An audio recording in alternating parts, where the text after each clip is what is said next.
They say the universe has a sense of humor. I used to think that was nonsense. Philosophy for people too weak to take what they wanted. But sitting here in a 6x8 cell, wearing the same orange jumpsuit as the men I used to hunt, I've learned something. The universe doesn't just have a sense of humor. It has perfect timing. My name is David Miller. 5 months ago, I was a decorated police officer. Today, I'm inmate number 847 to 293. And the story of how I got here. It starts with rain, a traffic stop, and the biggest mistake of my life. Let me take you back to that Tuesday night. The rain hammered the windshield in sheets. Inside my patrol car, the wipers beat a steady rhythm against the storm. I'd been a cop for 12 years. 12 years of watching the city chew people up and spit them out. Somewhere along the way, I stopped seeing people. I started seeing opportunities. My captain needed results. Needed arrests. Needed numbers that looked good in reports and press conferences. And I needed him off my back. So I developed a system. A simple one. Find someone who wouldn't fight back. Plant evidence. Close the case. Everyone wins. Well, almost everyone. The rusty sedan ahead of me had a broken taillight. Perfect excuse. I flipped on the lights and pulled it over on a deserted street where the street lamps barely cut through the darkness. The driver was an old man. 70, maybe older. Thin. Weathered. The kind of person society had already forgotten. He was perfect. I'd done this 47 times before. 47 people who probably deserved it anyway, I told myself. Addicts. Drifters. People already circling the drain. This would be number 48. Just another Tuesday night. I stepped out into the rain and approached his window. He rolled it down immediately, his hands shaking slightly on the wheel. Not from guilt. From age. From cold. From being pulled over by a cop on a dark street. I didn't care which. License and registration, I said, my voice flat and hard. Of course, officer. His voice trembled. Polite. Compliant. He fumbled in his glove compartment and handed over the documents. Arthur Penhaligon. Date of birth, May 12, 1955. The name meant nothing to me. Just another file. Just another number. Step out of the vehicle. Hands where I can see them. Confusion flickered across his weathered face. Is there a problem? There is now. He climbed out slowly, his joints protesting. The rain soaked through his thin jacket immediately. I patted him down, then moved to his car. This was the easy part. The part I'd perfected. While his back was turned, while he shivered in the rain, I reached into my pocket. The small plastic baggie felt light in my hand. Lighter than what it would cost him. I crouched by the driver's seat, slipped it underneath, then straightened up. My flashlight beam found it exactly where I'd placed it. Well, I said, holding up the baggie. What do we have here? His eyes went wide. Pure shock. They always looked shocked. That's not mine. I've never seen that before in my life. They always said that too. Sure, I replied, pulling out my handcuffs. They all say that. You're under arrest. The metal clicked around his wrists. Cold. Final. He kept protesting, kept swearing he was innocent. His voice cracked with desperation. But I'd heard it all before. After the first few times, it just becomes noise. I put him in the back of my patrol car and drove to the station. He sat in silence, his shock settling into something heavier. Resignation, maybe. Or just the realization that nobody was going to believe him. At the station, I processed him efficiently. Fingerprints. Mugshot. Then I threw him in an interrogation room and let him sit. Let the walls close in. Let the fear marinate. That's when they break. That's when they sign. An hour later, I walked in with a file folder and slammed it on the metal table. He jumped. Sign the confession, I said, sliding the paper toward him. Cooperate, and I'll tell the district attorney you made this easy. Keep playing games, and I'll make sure you never see daylight again. He looked up at me with those tired eyes. And then something shifted. The fear burned away, replaced by something I hadn't expected. Dignity. I will not confess to a crime I did not commit, he said quietly. My name is all I have left. Anger flashed through me. They weren't supposed to fight back. Not the easy ones. Not the old broken-down ones with nothing left to lose. Your choice, I snapped, snatching up the file. Enjoy your cell. I stormed out, letting the door slam behind me. Fine. Let him rot for a few more hours. Let him think about concrete walls and prison food. Eventually, they all break. At my desk, I opened the file to log the details. Routine paperwork. I'd done it 100 times. Name. Date of birth. Address. I typed it all into the database, my fingers moving on autopilot. Arthur Penhaligon. May 12, 1955. I ran his fingerprints. Clean record. No priors. Not even a parking ticket. Perfect victim.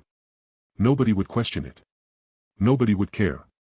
Then a small notification popped up on my screen, associated persons found. I almost ignored it. Almost. But something made me click. Maybe curiosity. Maybe boredom. Maybe the universe nudging me toward the edge of a cliff I couldn't see. The database populated a list of names. Family connections pulled from birth certificates, marriage licenses, public records. I scanned it absently, not really looking, until my eyes caught on a familiar name. Mother, Sandra Miller. My mother's name. My blood turned to ice water. My heart slammed against my ribs. No. That wasn't possible. It had to be a coincidence. A database error. A glitch. My eyes moved to the next field, even though every instinct screamed at me to close the window, to walk away, to pretend I'd never seen it. Father, Arthur Penhaligon. The world stopped. The precinct noises, ringing phones, distant conversations, the hum of fluorescent lights, all faded into a hollow silence. My vision tunneled.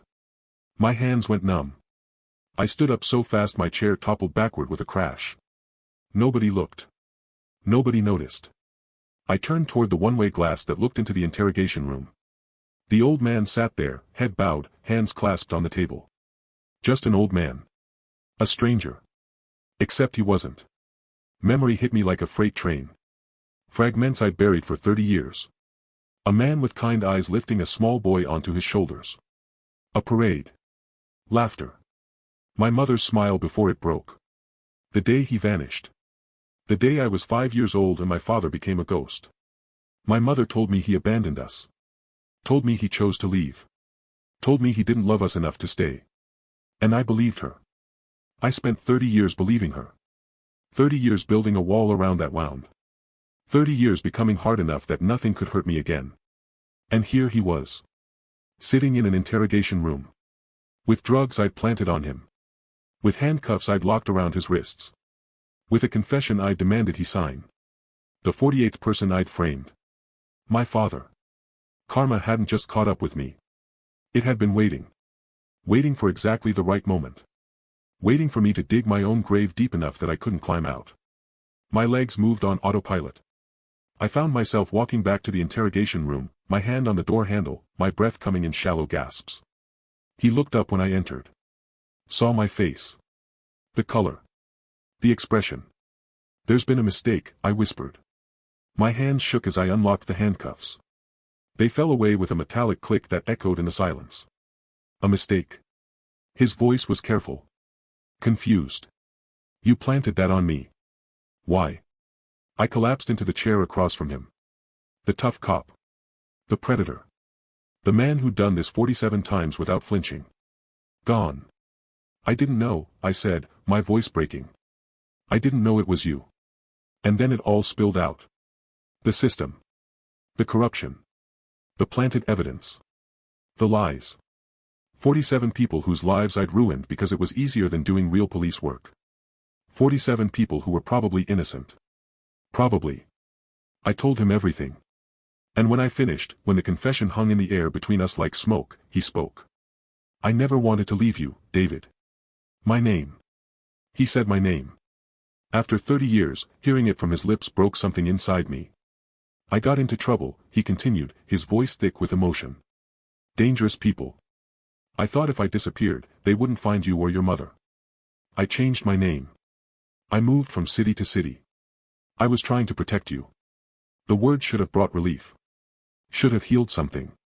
But sitting there, looking at this man who'd been homeless, who'd been alone, who'd spent 3 decades running, I saw something else. I saw myself. What kind of trouble? I asked quietly. He hesitated. And in that hesitation, I saw the truth. I was arrested, he said finally. Petty theft. 35 years ago. I stole food from a convenience store because we had no money. I was ashamed. Terrified your mother would leave me. Terrified you'd grow up knowing your father was a thief. No dangerous people. No grand conspiracy. No noble sacrifice. Just shame. Just cowardice. Just a man who ran because facing his failure was harder than abandoning his family. So you convinced yourself we were better off without you, I said, understanding flooding through me. He nodded, tears streaming down his weathered face. I told myself that story so many times I started believing it. That I was protecting you. That I was being noble. But the truth? I was just scared. I was weak. We sat there in silence. 2 men. 2 cowards. 2 people who'd spent decades running from the truth. The difference was, karma had finally caught up with both of us. I turned myself in that night. Confessed to everything. The planted evidence. The corruption. All 47 cases. My badge was stripped. My career ended. The trial was quick. The sentence was fair. Arthur walked out of that police station a free man. I watched him go through the bars of the holding cell, watched him step into the morning sunlight, watched him disappear into the city that had swallowed him 30 years ago. I don't know where he is now. Don't know if he's still alive. Don't know if he thinks about that night as much as I do. But I know this, I spent 12 years as a cop thinking I was writing other people's stories. Thinking I was the author of their fates. Planting evidence. Closing cases. Playing God. Turns out, I was just reading my own story. And karma? Karma was the author all along. She'd been writing this ending since the day my father walked away. Since the day I decided the world was divided into predators and prey. Since the moment I planted the first baggie of drugs on the first innocent person. She waited 47 times. Waited for me to become exactly the kind of man who would frame his own father without recognizing him. Waited until I was so far gone that the only way back was destruction. People ask me if I believe in karma now. If I believe in cosmic justice. If I think the universe has a plan. I don't know about plans. I don't know about cosmic justice. But I know this, I planted drugs on 48 people. And the 48th one destroyed my life. Some people call that coincidence. I call it karma. And karma? She never closes a case. The universe waited 30 years for this moment. 30 years for a 5-year-old boy who lost his father to become a corrupt cop. 30 years for that cop to pull over one specific old man on one specific rainy Tuesday night. 30 years for every choice, every compromise, every planted baggie to lead to this one perfect moment of justice. I used to think I controlled my destiny. Used to think I was the hunter, the predator, the one writing the rules. But the truth is simpler and more terrifying than that. We're all just characters in karma's story. And she's been writing our ending since the moment we made our first mistake. The only question is whether we'll recognize the plot twist before it destroys us. I didn't. And now I'm sitting in this cell, reading the final chapter of a story I thought I was writing, realizing I was never holding the pen at all. Karma was. And she has impeccable handwriting. The end.